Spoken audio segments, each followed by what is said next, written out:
Very exciting. Good evening to all my dear friends, my dear students, my well wishers. I welcome you again back into the world of the quantum mechanics. We have started a very interesting branch of the atomic structure, which is thought to be a very complicated section from here. But basically, if you have your fundamentals grounded very firmly, you will never find any kind of such difficulty in the sections.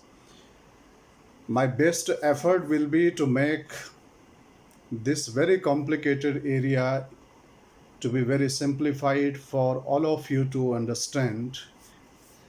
But you need to really work hard because this part involves a lot of the physics, involves a lot of higher mathematics. As far as class 11 the students are concerned, they need to learn a bit of mathematics, bit of the physics before they are advised to follow my lectures. As far as the 12th student and the 12th pass out students, college going student preparing for NET, JEE or the higher examinations, for them, I hope that this part will be quite easy to understand. Exactly in the previous video, I explained you the graphical treatment of the Schrodinger wave equation. Today, in this lecture, I'll be explaining you how exactly the problem parts can be dealt based on wave function equations. Many a times, the wave equation, because it consists of the two very vital part, one is called the radial part of the wave function and the second is called angular part of the wave functions. In the entrance examination, it has been observed that most of the time they frame question based on the radial segment of the wave functions. Sometimes they frame the question only on the angular part of the wave functions. But as far as IIT advanced examination is concerned, they frame the question which include both component of the wave function, that is the radial part of the wave function, as well as angular part of the wave functions.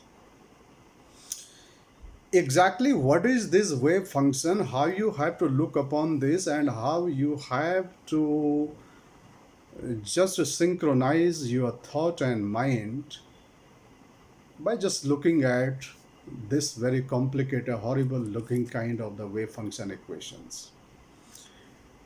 Let me catch your attention on the board and make you understand in a very simple and a leisured manner.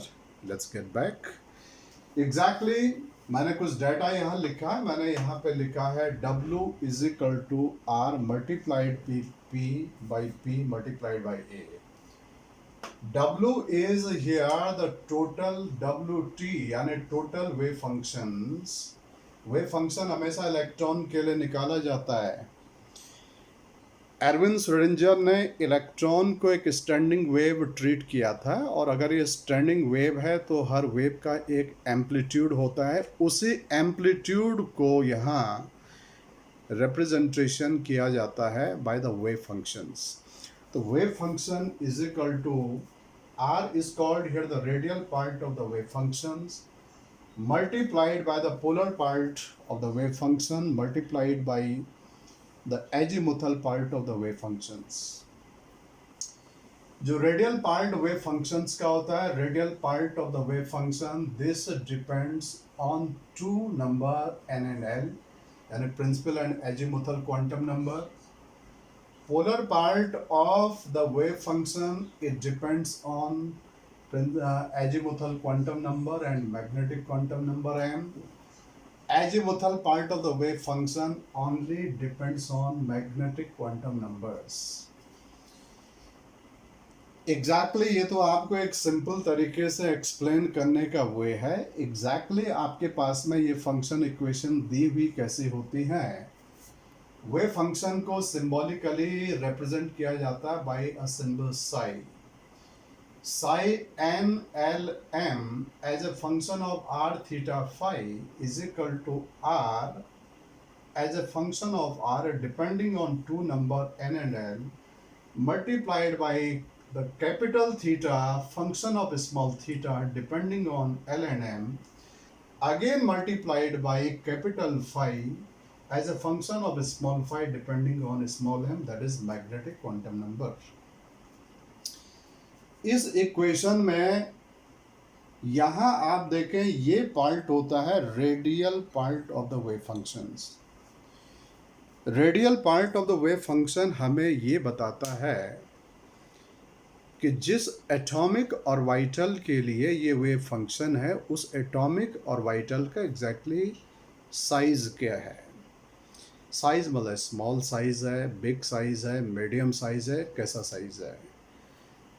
और जो angular part of the wave functions होता है, ये होता है angular part of the wave function.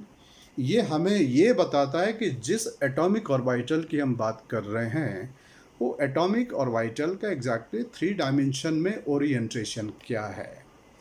Orientation का मतलब कि उसका शेप एग्जैक्टली क्या है, किस एक्सिस के अलॉन्ग ओरिएंटेड है. सिंगल एक्सिस के अलॉन्ग ओरिएंटेड है, 2 एक्सिस के अलॉन्ग ओरिएंटेड है, या XYZ तीनों एक्सिस के अलॉन्ग ओरिएंटेड है. कहने का मतलब ये है कि ये बताता है कि एग्जैक्टली एटॉमिक ऑर्बिटल का ओरिएंटेशन क्या है, उसका शेप एग्जैक्टली क्या है. इस angular part of the wave function को कभी कभी इन दोनों को कंबाइंडली YLM थीटा फाई ऐसा भी लिखा हुआ रहता है. ये एग्जैक्टली केवल रिप्रेजेंटेशन के वेज हैं. इसको आगे ये मोस्ट कॉमन ट्रेंड है लिखने का. This is the most acceptable, most ongoing trend in which you will find most of the questions. Psi NLM as a function of r theta phi is equal to psi r NL multiplied by psi LM as a function of theta and phi. इस तरीके से आप ये समझ लीजिएगा एक तरीके का जो कि मैथमेटिकल इक्वेशन है जिसमें कि आपके पास में 2 पार्ट हैं. एक पार्ट ये है, इस पार्ट से हम principal quantum number, azimuthal quantum number decide करते हैं. ये दूसरा पार्ट होता है, इस पार्ट में थीटा फाई आ रहा है. थीटा फाई हमें यानी डायरेक्शन के बारे में जानकारी देते हैं. Is it clear? इस तरीके से ये रिप्रेजेंटेशन होता है. As far as the question or the problem being asked in the examination is concerned, most of the time, yani 90% of the times, whatever question have been asked in the various competitive examinations, the wave function has only been related with the radial part of the wave functions. क्योंकि ये part easily manipulate करना होता है. दूसरे part पर जो है कि really sometimes the questions are asked, जैसे कि last year IIT advance examination में एंगुलर पार्ट की इंफॉर्मेशन बेस्ड भी यानी क्वेश्चंस था, रेडियल पार्ट बेस्ड भी यानी क्वेश्चंस था. और as far as the higher examinations are concern beyond IITs, आपको हर तरीके की इंफॉर्मेशन जो कि रखना होता है. You need to update yourself for each and everything. कहने का मतलब ये है कि नॉलेज आपके पास में एब्सोल्यूट होना चाहिए. Half hearted knowledge is always dangerous. इसलिए जो चीज़ भी आप सीखते हैं वो मेरा ये मानना है कि आप उसको तब तक जो है कि कंप्लीट मत मानेगा जब तक आप खुद से सेटिस्फाइड नहीं हो. You need to assimilate the whole thing, whole content inside yourself. As a mentor, my main aim is to make very complicated thing in a simplified way, to make the thing reach to the receiving end in a simplified, in a very lucid way. हाँ, इसके लिए मैं ये ज़रूर चाहूँगा कि आपको थोड़ा बेसिक फंडामेंटल्स अपने स्ट्रेंथन करने पड़ेंगे. जैसे कि इसमें ये आर, थीटा, फाई ये चीज़ें आ रही हैं. इस पर मैंने जो कि प्रीवियसली एक वीडियो मैंने इस पर भी वीडियो बनाया हुआ है. उस वीडियो में आपको जो है कि एक जो मैथमेटिकल अप्रोच समझा रखी है कि किस तरीके से कार्टेशियन कोऑर्डिनेट सिस्टम को स्फेरिकल पोलर कोऑर्डिनेट सिस्टम में ट्रांसफॉर्म किया जाता है. उसी के बिहाफ पर मैंने आपको ये पॉइंट भी एक्सप्लेन किया है कि पी सबसेल के अंदर 3 orbital P X P Y P Z होते हैं, डी के अंदर 5 D X Y D Y Z D Z X D x square minus Y square D Z square. ये भी एक्सप्लेन किया कि जो इसमें एक्स वाई जेड ये चीज़ें लिखी जा रही हैं, इनका एग्जैक्टली सिग्निफिकेंस क्या है, इनका मीनिंग क्या है, ये क्या रिप्रेजेंट करते हैं। जैसा डी के नीचे लिख दिया डी जेड स्क्वायर, लिख दिया D x square minus Y square. तो 9-10 से पढ़ के आने वाला बच्चा ये समझता है यार कि कहीं A square minus B square is equal to A plus B into A minus B, ऐसा फॉर्मूला तो नहीं है। एग्जैक्टली ये टर्म कहाँ से आए हैं, कैसे आए हैं, इसके कॉन्टेक्स्ट में मैंने पास्ट में जो है 4-5 वीडियोस मैंने छोटे छोटे वीडियोस इन टॉपिक्स को एक्सप्लेन करने के लिए बना रखी है, क्योंकि अगर आप यहाँ आज के लेक्चर को अंडरस्टैंड करना चाहेंगे तो आपको वो वीडियोस थोड़ा वॉच करने पड़ेंगे। वहाँ पर एक सिंप्लीफाइड अप्रोच के थ्रू आपको मैंने एक्सप्लेन किया हुआ है। समझना कैसे है, आज के लेक्चर को अंडरस्टैंड करने के लिए आपको एक तो कार्टेशियन कोऑर्डिनेट सिस्टम को स्फेरिकल पोलर कोऑर्डिनेट सिस्टम में कैसे ट्रांसफॉर्म किया जाता है, एक तो ये वाला वीडियो वॉच करना पड़ेगा। दूसरा मैंने वीडियो इस बेसिस पे बना रखा है कि डिफरेंट एटॉमिक ऑर्बिटल में जो ये नीचे P X P Y P Z में एक्स वाई जेड आ जाते हैं, ये कैसे आते हैं, इसकी इंटरप्रिटेशन मैंने दी हुई है। क्योंकि यानी श्रोडिंजर इक्वेशन में हायर मैथमेटिकल पार्ट इन्वॉल्व होता है, जिसमें कि आप ये देख पाएंगे कि कुछ केसेस में यानी आयोटा टर्म्स भी इन्वॉल्व होती है, जो इमेजिनरी टर्म होने की वजह से हम क्वांटम इक्वेशन को मैथमेटिकली सॉल्व नहीं कर पाते। इसलिए वहाँ पे अब मैंने आपको जो नॉर्मलाइजेशन का एक प्रोसेस बता रखा है, how to normalize the equation, how we have to do the linear combination, how we have to do the positive linear combination, how exactly we have to do the negative linear combinations। इसके बारे में मैंने यानी previous videos में बात किया हुआ है, तो वो आपको वॉच करने पड़ेंगे। उसके बाद आप जो है कि इजीली आज के टॉपिक को अंडरस्टैंड जो कि ले पाएंगे। एनीवे, मैं ये मान के चल रहा हूँ कि आप उन वीडियोस को देख चुके हैं और उसके बाद आप आगे की स्टडी में यहाँ प्रोसीड कर रहे हैं। तो let me get back again here. यहाँ पर जो ये radial part of the wave functions होता है, यहाँ ध्यान दें, इंपॉर्टेंट पार्ट है। Radial part of the wave function psi as a function of R, इस पार्ट के बारे में बात कर रहा हूँ। I am explaining this part here. Is equal to मैंने लिखा k यानी some constant into r raise to the power l into a polynomial of r of degree n minus l minus 1 multiplied by exponential term raise to the power minus Z are upon N A not. ये radial part का equation होता है। इसमें इस constant से आपको कोई लेना देना नहीं है। ये कांस्टेंट हर ऑर्बिटल के लिए वेरी करता है। 1s के लिए अलग होता है, 2s के लिए अलग होगा, 2px 2py 2pz, ऐसे d में जो वेरियस ऑर्बिटल है उनके लिए कांस्टेंट वेरी करता रहता है। ये एक मैथमेटिकल यानी इंटीजर इसके अंदर होते हैं। ये एक कांस्टेंट, इसको मैंने k से दिखा दिया, जो कि हर ऑर्बिटल के अकॉर्डिंग चेंज होता रहेगा। r क्या होता है? r आपको पता है कि ये इलेक्ट्रॉन की डिस्टेंस है from the centre of the nucleus. r का पावर मैंने लिखा l, l यहाँ एजीमुथल क्वांटम नंबर है, और यहाँ पे हमेशा एक पॉलिनोमियल जो कि होता है। ये polynomial can be of the 0 degree का हो सकता है, पॉलिनोमियल 1 डिग्री का हो सकता है, 2 डिग्री का हो सकता है, यानी क्वाड्रेटिक पॉलिनोमियल हो सकता है, क्यूबिक पॉलिनोमियल हो सकता है। वो उसको आप देख के, जो मैथमेटिक्स वाले स्टूडेंट हैं 9-10 स्टैंडर्ड पे जिन्होंने जो कि पॉलिनोमियल पढ़ा है, वो उसको आराम से पहचान सकते हैं।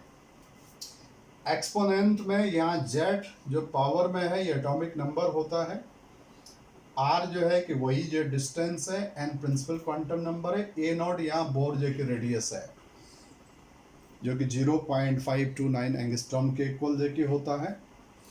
ये इस तरीके से जब आपके पास में इक्वेशन ऐसे दिया हुआ हो और इस इक्वेशन में कहीं पर भी ध्यान दें कि अगर आपको कोई थीटा फाई इस तरीके का कोई जानकारी ना दे रखा हो, थीटा फाई या समटाइम होता है e raise to the power iota some number multiplied by phi, कहना थीटा और फाई का डाटा अगर नहीं दे रखा है तो हम ये सीधा सा जो कि बोलेंगे कि ये जो वेव फंक्शन है ये एंगल इंडिपेंडेंट है, क्योंकि अगर एंगल पे डिपेंडेंस होगी तो उसका एंगुलर पार्ट भी आपको दिया जा सकता है। हाल फिलहाल नहीं दे रखा है तो हम सीधा कंक्लूड कर देंगे कि भाई ये एंगल से इंडिपेंडेंट है। इसी तरीके से जो angular part of the wave functions होता है जिसको कि psi LM as a function of theta phi लिखा जाता है, it is again equal to some constant sin theta into cos theta into e raised to the power iota m phi।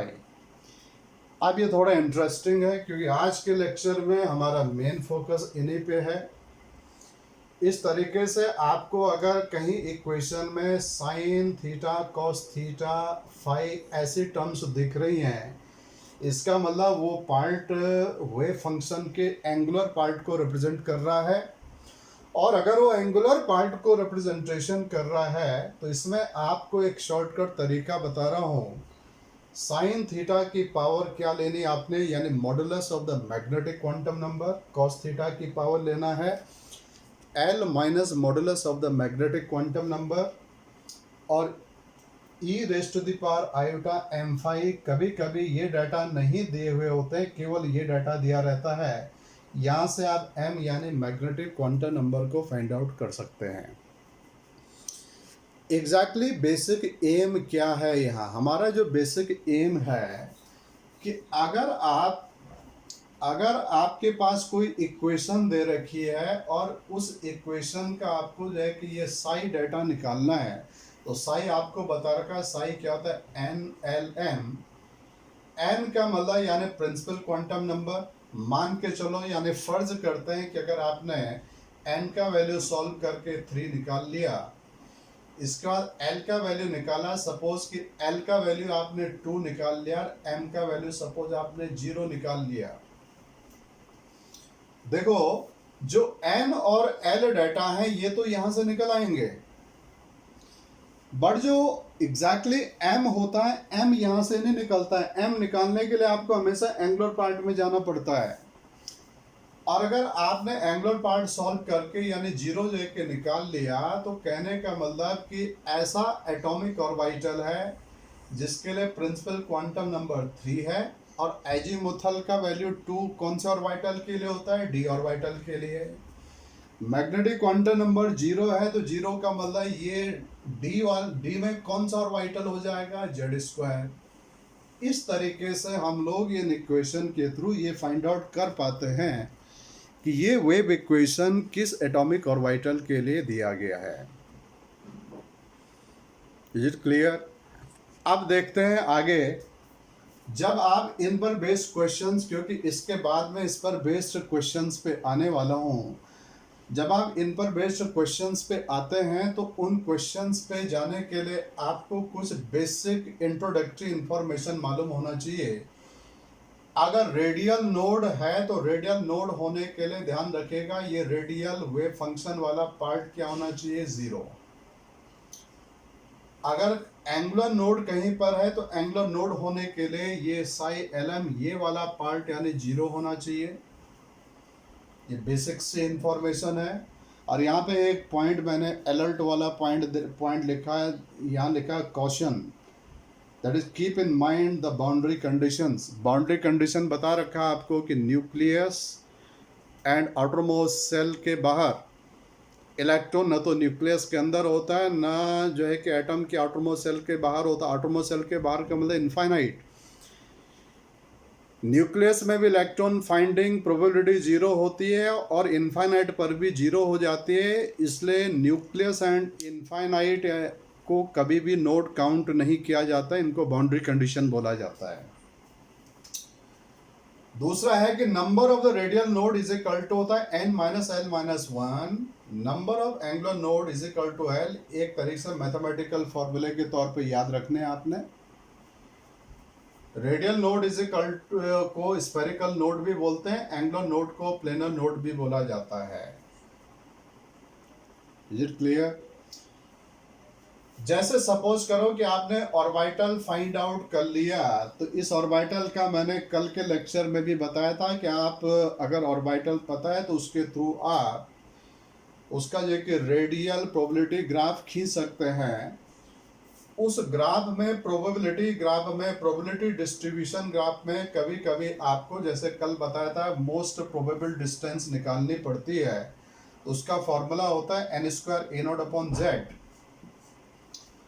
इसको निकालने का कल मैंने तरीका प्रीवियस वीडियो में बताया था कि आप जो है कि प्रोबेबिलिटी को डिफरेंशिएट कर लेते हैं with respect to r, dp by d r निकाला था, और मैक्सिमा कंडीशंस के लिए इसको जीरो पुटअप करके उसका डिफरेंशिएशन करके वेव इक्वेशन का आप वहाँ आर निकाल सकते हैं। उससे भी सिंप्लीफाइड अप्रोच है कि मोस्ट प्रोबेबल डिस्टेंस आप इस फॉर्मूले से भी निकाल सकते हैं। और जो एवरेज डिस्टेंस है इसको निकालने का एक्सप्रेशन है 1/2z, z is atomic number, into 3n square minus L into L plus one whole multiplied by A naught. इसमें small N and small L क्या है? ये principal quantum number and azimuthal quantum number है। ये data आप सीधा याद रखिएगा, जैसे नीट और जेईई मेंस टाइप के एग्जामिनेशन के लिए डायरेक्टली इंफॉर्मेशन ध्यान रखना, क्योंकि ये यानी ग्राफ को प्लॉट करके आते हैं। एवरेज डिस्टेंस 3D का मोर देन 3p होता है, मोर देन 3s होता है, और जो मोस्ट प्रोबेबल डिस्टेंस होती है वो 3s more than 3p more than 3d होता है। Is it clear? तो अब इसके बाद वाले पार्ट पे मैं आने जा रहा हूँ। इसके अलावा आपको एक और एडिशनल इंफॉर्मेशन यहाँ ध्यान दे के रखने, बड़े ध्यान से देखना, यही पार्ट सबसे ज़्यादा इम्पोर्टेंट है। Is it clear? थोड़ा सा ज़रा देखें। आपको मैंने यानी प्रीवियसली किसी वीडियो में ये एक्सप्लेन किया था कि इस तरीके से ये x एक्सिस है, ये y एक्सिस है, ये z एक्सिस है, और यहाँ ओरिजिन पे जो है कि न्यूक्लियस ऑफ एटम, और यहाँ पर कहीं पर मैंने इलेक्ट्रॉन्स को दिखा दिया जिसके कि Cartesian coordinate x Y z है। ये डिस्टेंस यहाँ r होती है, ये एंगल जो z एक्सिस के साथ होता है ये एंगल थीटा होता है। इसका हम यहाँ क्या ले लेते थे? प्रोजेक्शंस। सपोज ये पॉइंट पे आपने जो है एक्स वाई प्लेन पे इसका एक नॉर्मल ड्रॉ जो कि लिया और इसको यहाँ सेंटर से जोड़ दिया, इसका यानी प्रोजेक्शन बन गया। ये प्रोजेक्शन एक्स एक्सिस के साथ जो एंगल बनाता है उसको कहते थे phi angle. Theta is the polar angle, phi is here the azimuth और द एजीमुथल एंगल। इसको को लैटिट्यूड भी बोला जाता था। और ये एक्स वाई जेड को जब आप आर थीटा फाई में ट्रांसफॉर्मेशन करते थे तो मेरे पास में आपको मैंने बताया था कि तीन एक्सप्रेशंस आए थे। एक आता है z is equal to r cos theta आया था, this was the first expression. ये भी याद रखने हैं आपने, क्योंकि आज जो प्रॉब्लम सेक्शन पार्ट आएगा उसमें ये चीज़ें काम आने वाली हैं। आप z upon r is equal to cos theta भी देख के लिख सकते हैं। यहाँ पर इसी तरीके से x इज इक्वल टू होता है x is equal to sine theta into cos phi, और तीसरा ये बता रखा है y is equal to sine theta sine phi, sine theta sine phi. एक तो ये तीन इंफॉर्मेशन अता पता जो कि रहनी चाहिए आपको। अब आपको मैं यहाँ पर इतने पार्ट को मैं यानी हटा दे रहा हूँ। यहाँ अब आपको थोड़ा एक्सप्लेन कर रहा हूँ, बड़े गौर से देखना। आपके पास में आज बात कर रहा हूँ केवल किसकी? Angular part of the wave function की, क्योंकि रेडियल पार्ट मैंने प्रीवियस वीडियो में एक्सप्लेन किया था। एंगुलर पार्ट में आपको इस तरीके से एक फंक्शन दिया रहेगा, यानी psi, that is your l m theta phi. इसी को देख के मालूम चल जाता है जो बात हो रही है ये केवल एंगुलर वेव फंक्शन की यानी बात हो रही है, इसकी एक इक्वेशन दी हुई होगी। क्या करना है आपने, जितना बता रहा हूं उस पर ध्यान देना। आपने इस इक्वेशन में देखना है कि अगर इस इक्वेशन में no angle is specified, no angle का मतलब न कहीं साइन ना आपके पास में कहीं पे थीटा लिखा है, न कहीं पे फाई लिखा हुआ है, ठीक है। नहीं, अगर कोई एंगल मेंशन नहीं है तो इसका मतलब बात हो रही है एस ऑर्बिटल की, क्योंकि एस ऑर्बिटल क्या होता है, ये एंगल पे डिपेंड नहीं करता, स्फेरिकली सिमेट्रिकल ऑर्बिट होता है, इसका थीटा फाई से कोई लेना देना नहीं होता है। अगर इन केस आपको जो कि इक्वेशन में कॉस थीटा टर्म दिख जाए, केवल कॉस थीटा जो कि दिख गया, तो ये इंप्लाई करता है कि ये ऑर्बिटल कौन सा है, पी जेड। अब पी जेड कौन सा है, 2pz है, 3pz है, 4pz है। इसमें 2, 3, 4 प्रिंसिपल क्वांटम नंबर है। इनको फाइंड आउट करने के लिए रेडियल पार्ट की जरूरत पड़ती है, क्योंकि एंगुलर पार्ट से हम जो प्रिंसिपल क्वांटम नंबर डिसाइड नहीं कर पाते हैं। सेम तरीके से अगर आपके पास में डाटा इस तरीके का दे रखा है, ध्यान से देखना, सिंपल है। अभी मैं इंटरप्रिटेशन भी दे दूं कि याद कैसे रखने हैं, ये सिंपल तरीका है। यहां लिख दिया जैसे sine theta into cos phi, ये आपको वे फंक्शन की इक्वेशन में डाटा दिए हुए रहेंगे। ये इम्प्लाई करता है, इससे इंफॉर्मेशन मिलती है कि हम बात कर रहे हैं पी एक्स एटॉमिक ऑर्बिटल की। अब आप बोलेंगे भाई कि यहाँ पे ये x क्यों आ गया, तो देखो सीधा यहाँ पे एक्सप्रेशन लिखा, देख रहे हो आप, sine theta cos phi, sine theta cos phi.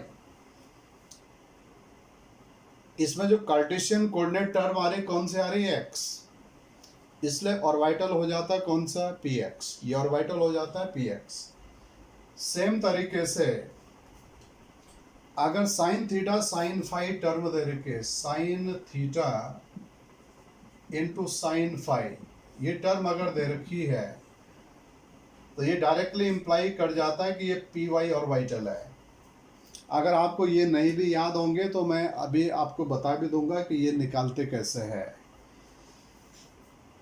Okay, same तरह ये चीज मैंने जो प्रीवियस वीडियोस में एक्सप्लेन की हुई है कि ये एग्जैक्टली नॉर्मलाइज्ड लीनियर कॉम्बिनेशन से आता है। ये ऑर्बिटल नॉर्मलाइज्ड मतलब लीनियर सब्ट्रैक्शन के थ्रू आता है, ठीक है, यानी positive combination and the negative combinations, यानी वो उससे कोई लेना देना नहीं आपको। आगे में देखो, अगर term 3 cos square theta minus 1 लिखा हुआ है, अगर ये टर्म दिख रही है तो ये सीधा इंप्लाई करता है to the d Z square orbitals, ठीक है, डी जेड स्क्वायर के लिए ये आता है।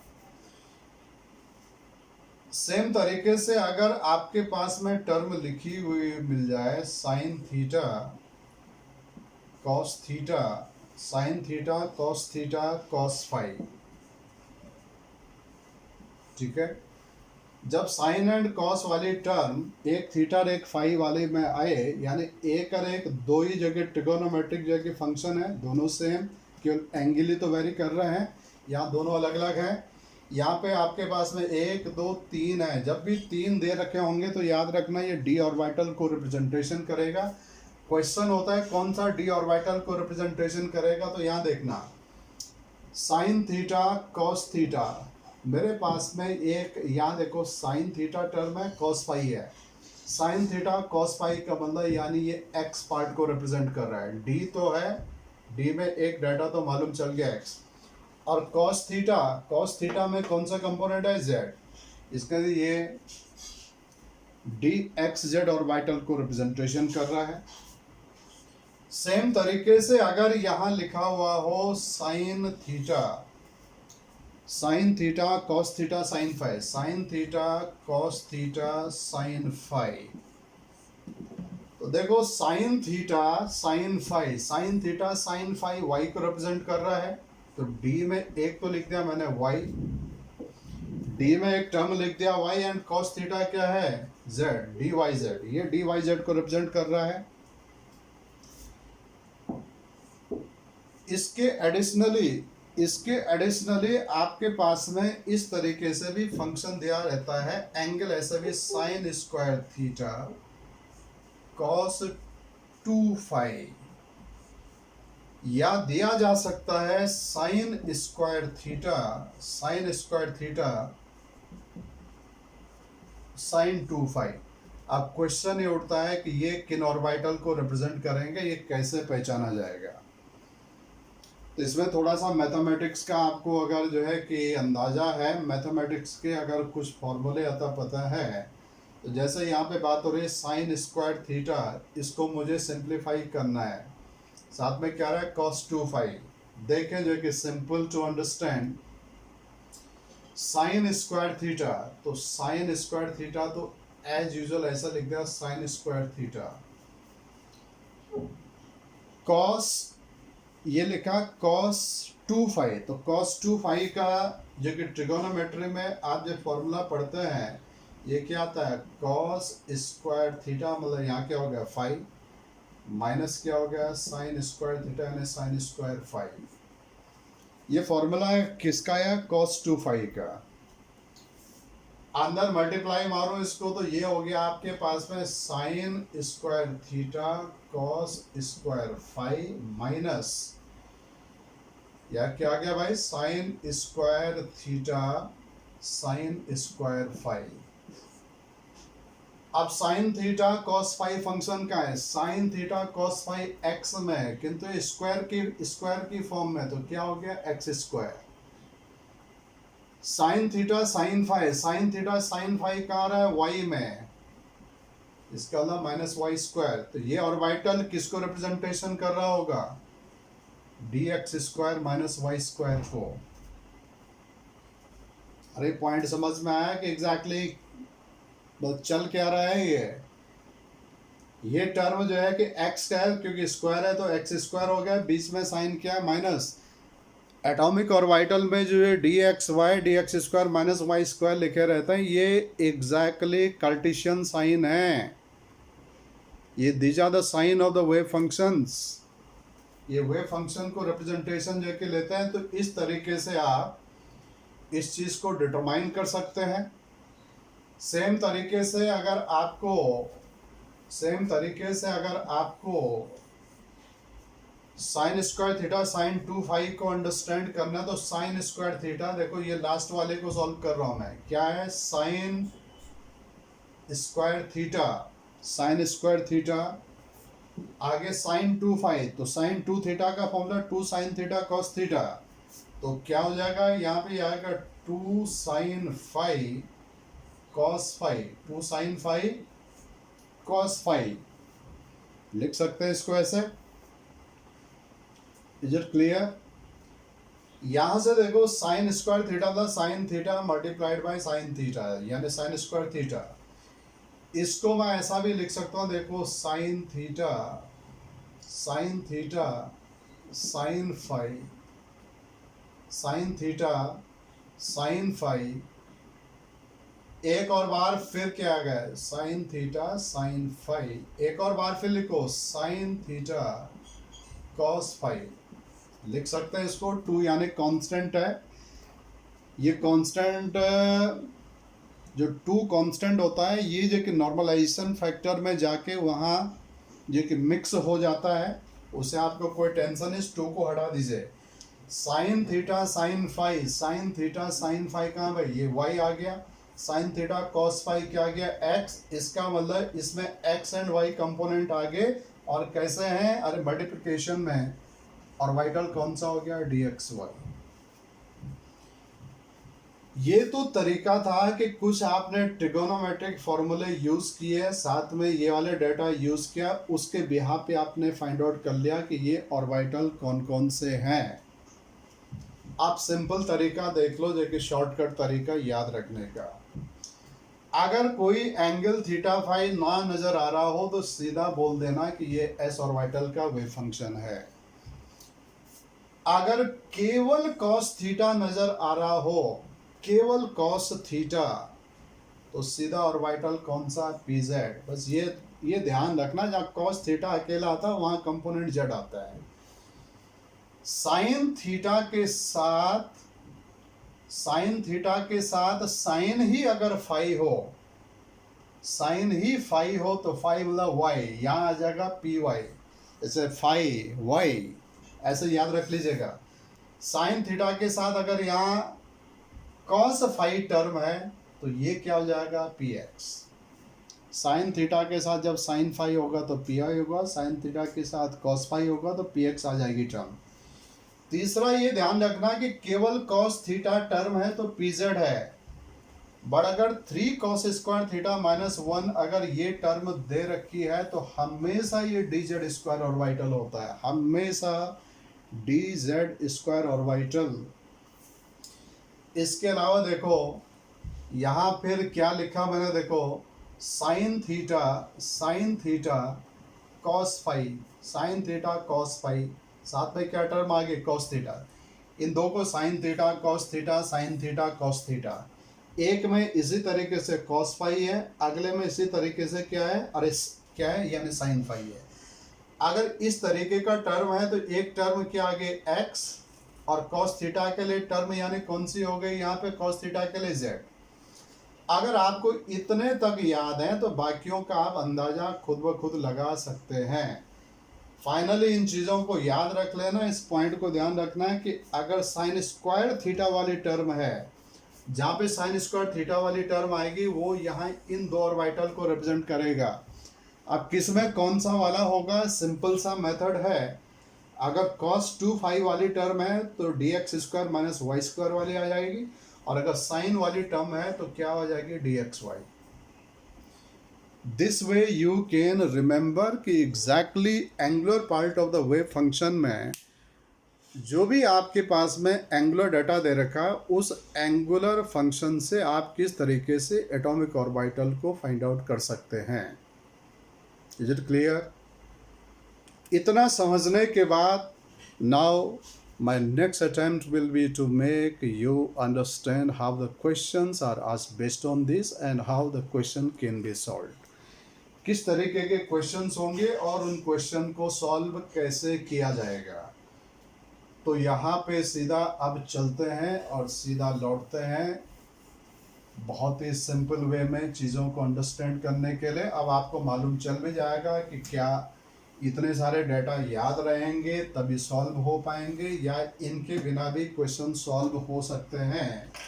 तो मैं यहाँ पर कुछ क्वेश्चंस यहाँ पे आपको एक्सप्लेन करने जा रहा हूँ। आपके पास में एक कोई जो कि फंक्शंस, यानी यहाँ पे लिखा उन्हें क्वेश्चन नंबर ईयर फर्स्ट, एक क्वेश्चन दे रखा, साई के बारे में एक इंफॉर्मेशन दे रखी है। साई इज इक्वल टू, यहाँ पे ये लिखा मैंने आर एन एल, ऐसे तरीके से है, और यहाँ पर ये डाटा दे रखा है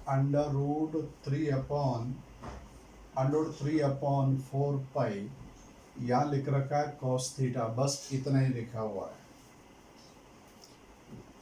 पहले इस इक्वेशन का मीनिंग समझ लो कि जो वेव फंक्शन है, ये वेव फंक्शन में एक तो जो कि रेडियल पार्ट है, ये पार्ट जो कि रेडियल पार्ट है, और ये दूसरा वाला जो पार्ट आप देख पा रहे हैं जिसमें कॉस थीटा टर्म्स आई हुई है, इसका इसमें एंगुलर पार्ट भी है। आपसे ये पूछा जा रहा है कि एग्जैक्टली ये किस एटॉमिक ऑर्बिटल को रिप्रेजेंट कर रहा है, ये किस एटॉमिक ऑर्बिटल को जो कि रिप्रेजेंट कर रहा है। तो क्या करना आपने, एंगुलर पार्ट पे सीधा ध्यान दें। ये तो कांस्टेंट है भाई टर्म, इस कांस्टेंट से मेरे को कोई लेना देना जो कि नहीं, काटने का मतलब है कि इससे मुझे कोई जो कि लेना देना नहीं है। क्या इस इक्वेशन में कोई साइन टर्म है? नहीं है। क्या इसमें एक्सपोनेंशियल टर्म यानी e⁻⁵ ऐसे टर्म है? जो कि नहीं है। तो देखिए, अगर साइन थीटा वाली टर्म्स होती तो मैं यहाँ से m निकाल पाता, क्योंकि साइन थीटा की जो पावर क्या लेता है, m। खास बात है कि यहाँ साइन थीटा दिया नहीं है, कॉस थीटा दे रखा है, एंड कॉस थीटा की पावर क्या है l-1। यहाँ पे पावर क्या है इसकी 1। तो यहाँ से देखो l, ये से ध्यान देना जो है कि बहुत ही आसान है, mod value of m is equal to, इसको यहाँ कंपेयर करना इसके साथ, क्या पावर है यहाँ पे 1। अब क्वेश्चन ये उठता है कि यहाँ तो ये अननोन है, ये भी आपको लग रहा होगा कि अननोन है, तो आप निकाल कैसे पाएंगे, दो अननोन को एक इक्वेशन से कैसे सॉल्व करेंगे। तो सिंपल सा तरीका है, क्या इसमें exponent raise to the power im5 है, नहीं है। अगर नहीं है तो इसका मतलब यहाँ पर e की पावर m यानी 0 रहा होगा, 0 multiplied by anything 0, and exponent raise to the power 0 is equal to what 1। इससे साफ इम्प्लाई हो रहा है कि यहाँ पे m का वैल्यू क्या रहा होगा m। क्यों?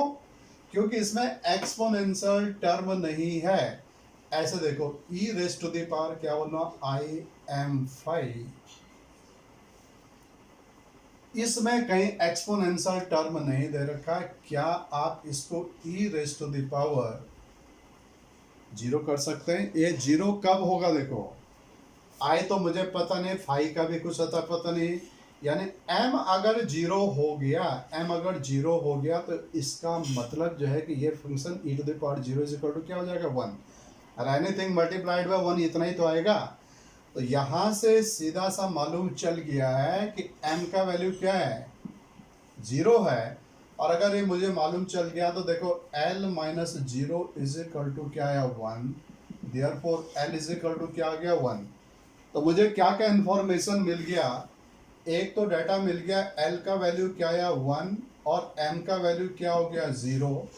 और ये तुम अच्छे से जानते हो कि l की वैल्यू अगर 0 1 2 3 ऐसी होते तो 0 किसको रिप्रेजेंट करता है s सब सेल, ये p सब सेल, ये d सब सेल, ये f सब सेल को दिखाता है।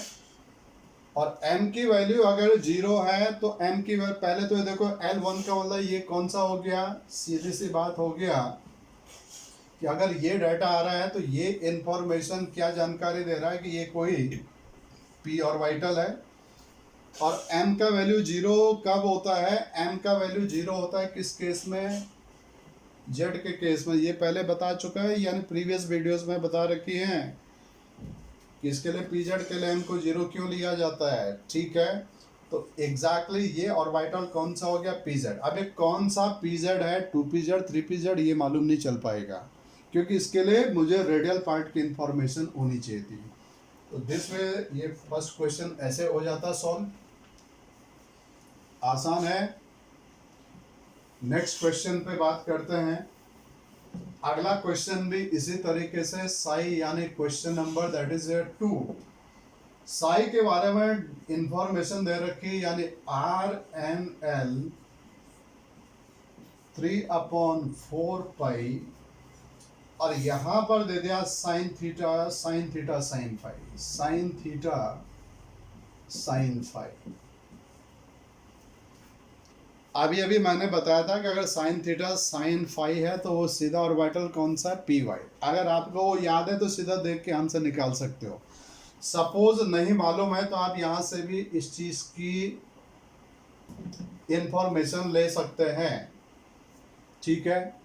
देखते हैं यहाँ पे, अब यहाँ पे साइन थीटा दे रखा है तो यहाँ से इसकी पावर कंपैरिजन कर लो, यानी थीटा की पावर बोलो यहाँ पर ये थीटा की पावर है 1, तो यानी m का वैल्यू क्या आ गया, m का वैल्यू आ चुका है यहाँ पे 1, ठीक है। साइन फाई, क्योंकि साइन फाई तो कोई टर्म है ही नहीं भाई, यहाँ साइन फाई तो कोई टर्म यहाँ है ही नहीं, तो मैं केवल अब यहाँ से m मालूम चल गया तो मुझे l ही तो चाहिए।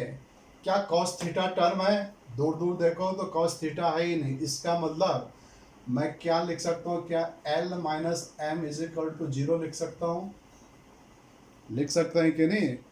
अरे कॉस थीटा नहीं तो कॉस की पावर क्या रही होगी 0। तो यहाँ से देखो ये आ गया, दिस इज हियर, यहाँ से l माइनस ये है 1 इज इक्वल टू 0, तो l इज इक्वल टू क्या आ गया 1। तो आंसर देखो यहीं से निकल आया कि एल का वैल्यू 1 है और एम का वैल्यू क्या है, +1। ये किस ऑर्बिटल को रिप्रेजेंटेशन लेता है, ये रिप्रेजेंटेशन करता है पी एक्स को, और वो आप अच्छे से जानते भी हैं, ये सामने भी लिखा हुआ था, अभी अभी मैंने एक्सप्लेन भी जो लिया था। बिल्कुल सिमिलर तरीके से एक क्वेश्चन नंबर 3 पे बात करते हैं। क्वेश्चन नंबर 3 में इसी तरीके साई का एक इक्वेशन दे रखा है, is equal to R N L, यहाँ पे लिख दिया, ये अगेन उसे raise to √3/4 sine theta cos phi, sine theta cos phi, sine theta cos phi.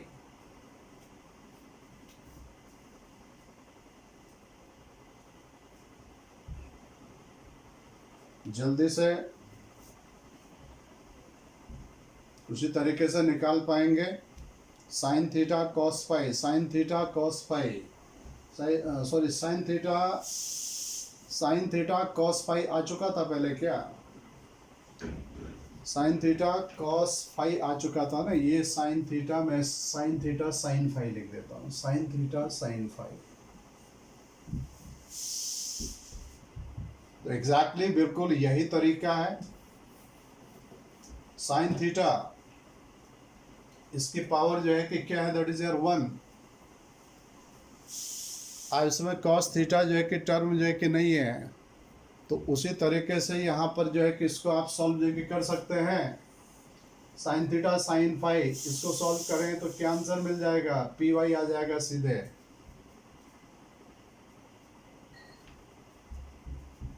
एक क्वेश्चन और देखो, क्वेश्चन नंबर 4, क्वेश्चन नंबर 4 है, psi is given here r N l √15/4 ये दे रखी होंगी, याद नहीं करनी आपने, यहाँ लिख दिया मैंने साइन थीटा कॉस फाई, ठीक है। या तो यहाँ से कंपैरिजन लेके निकाल लो, शॉर्टकट तरीका भी मेरे पास उपलब्ध है। साइन थीटा कॉस फाई होता क्या है, साइन थीटा कॉस फाई, अरे एक्स कंपोनेंट को रिप्रेजेंटेशन लेता है, आपको पता जब 3 चीजें आएंगी तो 3 चीजें आने का मतलब ऑर्बिटल कौन सा हो गया, D. Sine theta cos phi x को रिप्रेजेंट करता है and cos theta z component को। डायरेक्ट आंसर सीधे, डायरेक्टली इस तरीके से आंसर जो कि निकल आता है। Is it clear? एक दो क्वेश्चंस आपको मैं रेडियल पार्ट, रेडियल सेगमेंट के यहाँ एक्सप्लेन जो कि कर लेता हूं। देखिए जैसे यहाँ पर 3 बड़ी इंपॉर्टेंट क्वेश्चन यहाँ जो कि लिख रहा हूं, ये रेडियल पार्ट पे एक्सप्रेशंस है आर एन एल का क्या मतलब है, वही है, आपको इस तरीके से भी लिख दो, यानी psi N l as a function of r. इसके लिए इक्वेशन दे रखी है, दिस इज गिवन 1/√3, इधर देखा है Z/2a0 raise to the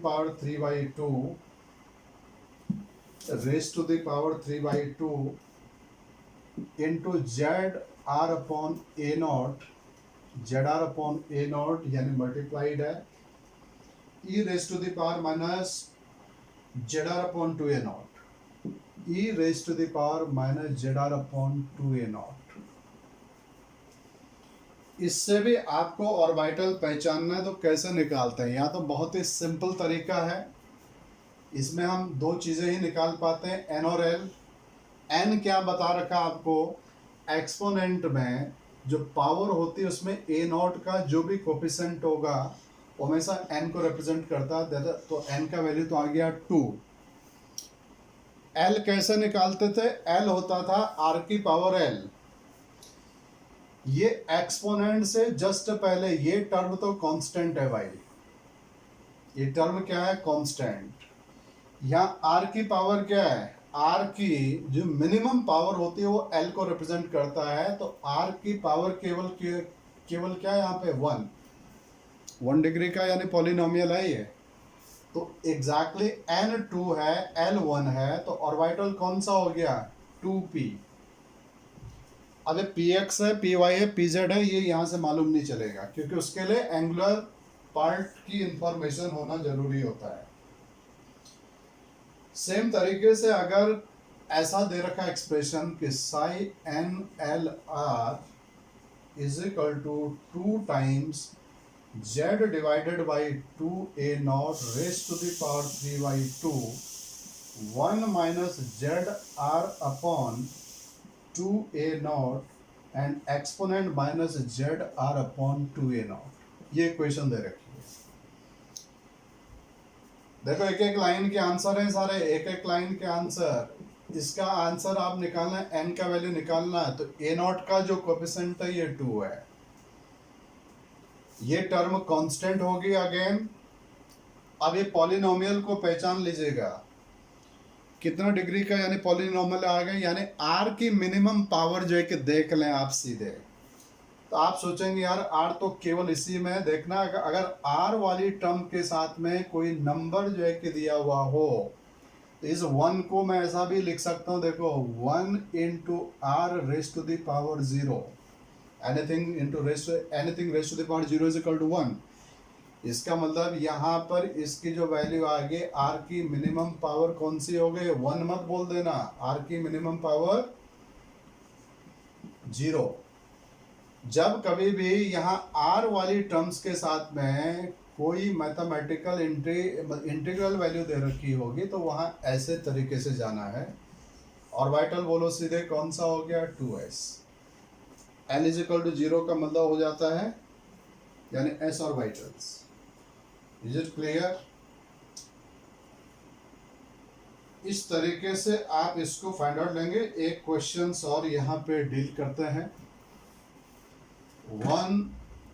another important questions यहाँ पर वही है, Sai N L is equal to 4√2/3।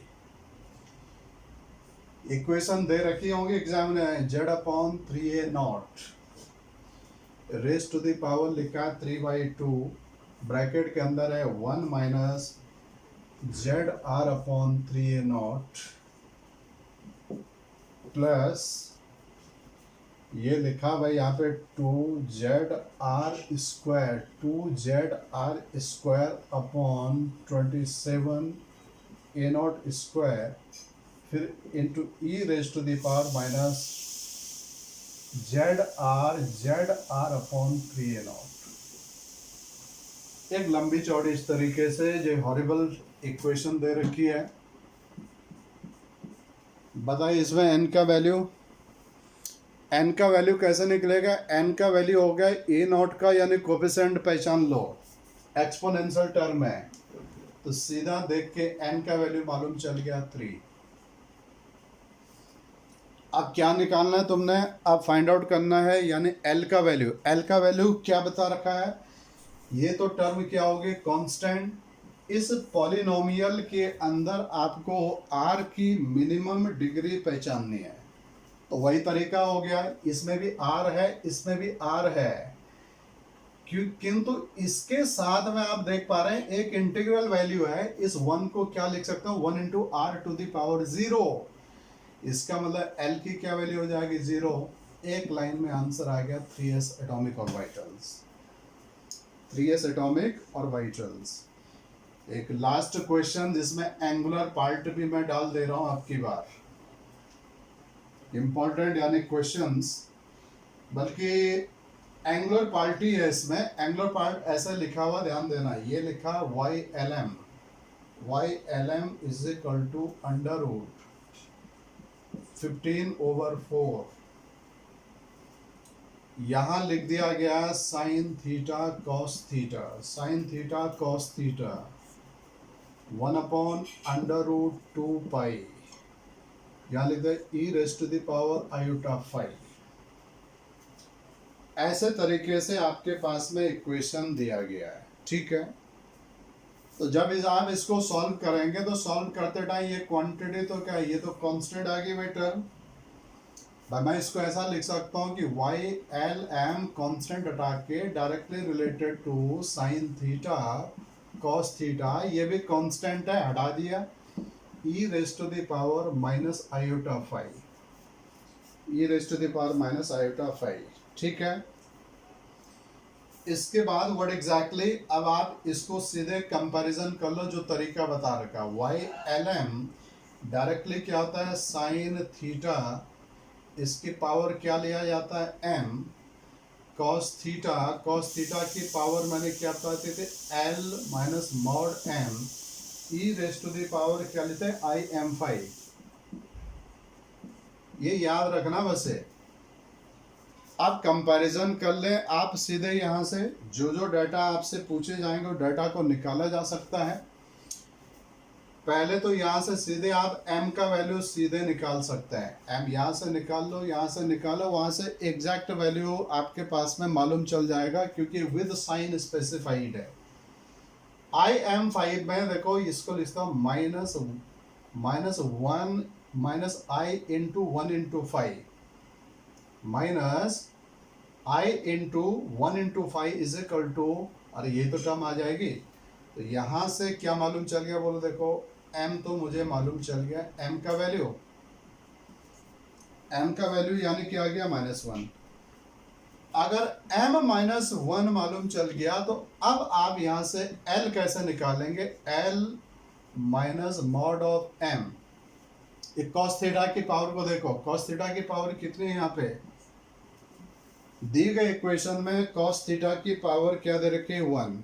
तो यहां से अगर आप जो है कि देयरफॉर L माइनस, अभी मॉड वैल्यू है तो मॉड वैल्यू यानी क्या लेंगे 1 is equal to 1, therefore L is equal to 1 right hand side में गया तो 1 प्लस 1 इज इक्वल टू कितना आ गया 2। देयरफॉर कंक्लूजन निकला कि L का वैल्यू तो क्या आया 2, M का क्या वैल्यू आया -1। अब आप देख लो ये